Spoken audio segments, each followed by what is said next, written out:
अगर किसी और का दुख देखकर आपको भी दर्द होता है तो इसका मतलब है कि आपकी आत्मा में परमात्मा विराजमान है। कोई भी कर्म करने से पहले एक बात का हमेशा ध्यान रखना चाहिए कि ईश्वर की नज़र सब पर होती है। अच्छे लोगों की ईश्वर परीक्षा बहुत लेता है लेकिन साथ नहीं छोड़ता है, और बुरे लोगों को ईश्वर बहुत कुछ देता है लेकिन साथ नहीं देता है। जो कुछ भी है तुम्हारे दिल में, सब ईश्वर को खबर है। तुम्हारे हर हाल पर भगवान की नज़र है। जब तक ईश्वर तुम्हारे साथ है तब तक दुनिया की कोई भी ताकत तुम्हें हरा नहीं सकती है। कर्म का फल इंसान को उसी तरह ढूंढ लेता है जिस तरह बछड़ा सैकड़ों गायों के बीच अपनी मां को ढूंढ लेता है। मन का झुकना बहुत जरूरी है। केवल सर को झुकाने से परमात्मा को प्राप्त नहीं किया जा सकता है। प्रार्थना शब्दों से नहीं, हृदय से होनी चाहिए, क्योंकि ईश्वर उनकी भी सुनते हैं जो बोल नहीं सकते हैं।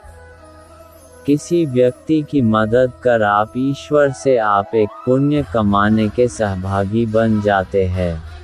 यकीन करो, जब ईश्वर देगा तो बेहतर नहीं बेहतरीन देगा। मौन प्रार्थनाएं जल्दी पहुंचती है ईश्वर तक, क्योंकि वो शब्दों के बोझ से मुक्त होती है। दोस्तों, रखिए रब दूसरा दरवाज़ा खोल बगैर पहला दरवाज़ा बंद नहीं करता है। ईश्वर पर विश्वास बिल्कुल उस बच्चे की तरह करो जिसको आप हवा में उछालो तो वो हंसता है, डरता नहीं, क्योंकि वह जानता है कि आप उसे गिरने नहीं दोगे। ईश्वर कहते हैं कि संतुष्ट मन इस दुनिया का सबसे बड़ा धन है। श्री कृष्ण कहते हैं कि जिस व्यक्ति को आपकी कद्र नहीं, उसके साथ खड़े रहने से अच्छा है आप अकेले खड़े रहें। हर इंसान के जीवन में एक समय ऐसा जरूर आता है जब उसे सच्चे दिल से ये महसूस होता है कि इस दुनिया में ईश्वर के अलावा कोई अपना नहीं है।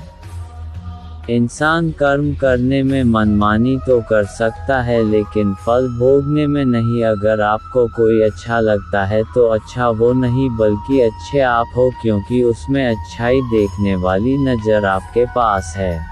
कल की फिक्र मत करो, जिस भगवान ने आज तक संभाला है वो आगे भी संभाल लेगा। अपनी तरफ से पूरी कोशिश करो और बाकी भगवान को करने दो। ईश्वर के सामने जो झुकता है वह सबको अच्छा लगता है, लेकिन जो सबके सामने झुकता है वह ईश्वर को अच्छा लगता है। ईश्वर आप पर तभी विश्वास कर सकते हैं जब आपको खुद पर विश्वास हो, क्योंकि ईश्वर बाहर नहीं हमारे अंदर ही है। जब ठोकर खाकर भी ना गिरो तो समझ लेना ईश्वर ने तुम्हारा हाथ पकड़ रखा है।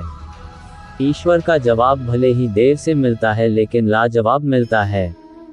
ईश्वर उनसे बात करते हैं जो उन्हें सुनना चाहते हैं और उनकी सुनते हैं जो उनकी प्रार्थना करते हैं। यह दुनिया आपकी उम्मीद तोड़ सकती है लेकिन इस दुनिया को बनाने वाला ईश्वर नहीं। ईश्वर की न्याय की चक्की धीमी जरूर चलती है लेकिन पिसती बहुत बारीक है। जब हम अपनी देखभाल ईश्वर के हाथों में सौंप देते हैं तो ईश्वर अपना सुकून हमारे हृदय को प्रदान करते हैं। यदि आपके पास सिर्फ ईश्वर है तो आपके पास वह सब है जो आपको चाहिए। ईश्वर हमारी परीक्षा लेते हैं और वो ही हमें उसमें पास होने की शक्ति भी देते हैं। ईश्वर पर आप तभी विश्वास कर सकते हैं जब आपको खुद पर विश्वास हो, क्योंकि ईश्वर बाहर नहीं हमारे अंदर ही है। जो कुछ है तेरे दिल में, सब कुछ उसको खबर है। बंदे, तेरे हर हाल पर भगवान की नज़र है। ईश्वर वह नहीं देता जो आपको अच्छा लगता है, बल्कि वही देता है जो आपके लिए अच्छा होता है। सभी इंसानों की एक जैसी शारीरिक रचना इस बात का प्रमाण है कि हम सब एक ही ईश्वर की संतान है। जो बाहर की सुनता है वह बिखर जाता है, जो भीतर की सुनता है वह संवर जाता है। ईश्वर हर रूप में तुम्हारी मदद करने आता है, लेकिन हाँ, उसको ढूंढना मत, सिर्फ पहचाना। अगर आप सच की राह पर चल रहे हैं तो याद रखिए कि ईश्वर सदा आपके साथ है। इस जीवन में प्रभु के अलावा कुछ भी हमारे पास सदैव रहने वाला नहीं है। किसी को डर है कि भगवान देख रहा है और किसी को भरोसा है कि ईश्वर देख रहा है। ना मंदिर में छुपा है, ना मस्जिद में छुपा है। जिसके दिल में इंसानियत है, उस दिल में खुदा है। जब भी आपसे कोई चीज़ छिन जाए तो समझ जाओ ऊपर वाला आपको पहले से कुछ बेहतर देना चाहता है। जो मनुष्य लाइफ में सत्य के मार्ग पर चलता है, उसका सफ़र ईश्वर के पास आके ही समाप्त होता है। माता पिता की सेवा ईश्वर की सेवा के बराबर होती है। अगर आपकी समस्या एक जहाज जितनी बड़ी है, तो यह मत भूलना कि ईश्वर की कृपा सागर जितनी विशाल है। सच्चे मन से ही की गई प्रार्थना ईश्वर तक जरूर पहुंचती है।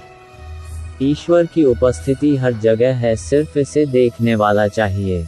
ईश्वर का कहना है, जब भी तुम अकेले महसूस किया करो तो मुझे याद कर लिया करो, तुम्हारी तन्हाई दूर हो जाएगी।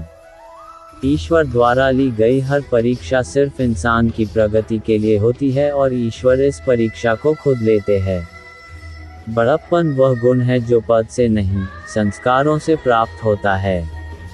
व्यक्ति या जीव का कर्म ही उसके भाग्य का निर्माण करता है।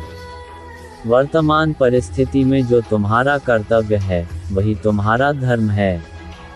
मन बहुत चंचल है, जो इंसान के दिल में उथल पुथल कर देता है। जब वे अपने कार्य में आनंद खोज लेते हैं, तब वे पूर्णता प्राप्त करते हैं। प्रबुद्ध व्यक्ति के लिए गंदगी का ढेर, पत्थर और सोना सभी समान हैं। आपके कर्म ही आपकी पहचान है, वरना एक नाम के हजारों इंसान हैं।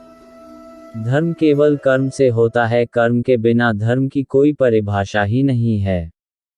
अहंकार करने पर इंसान की प्रतिष्ठा, वंश, वैभव तीनों ही समाप्त हो जाते हैं। जीवन में कभी भी किसी से अपनी तुलना मत कीजिए, आप जैसे हैं सर्वश्रेष्ठ हैं। बुरे कर्म करने नहीं पड़ते हो जाते हैं, और अच्छे कर्म होते नहीं करने पड़ते हैं। जो अपने मन पर नियंत्रण नहीं रखता, वह स्वयं का शनै शनै शत्रु बनता जाता है। बुद्धिमान व्यक्ति को समाज कल्याण के लिए बिना आसक्ति के काम करना चाहिए। स्वार्थ संसार का एक ऐसा कुआं है जिसमें गिरकर निकल पाना बड़ा कठिन होता है। सेहत के लिए योग और किसी की जरूरत पर सहयोग, दोनों से ही जीवन बदलता है।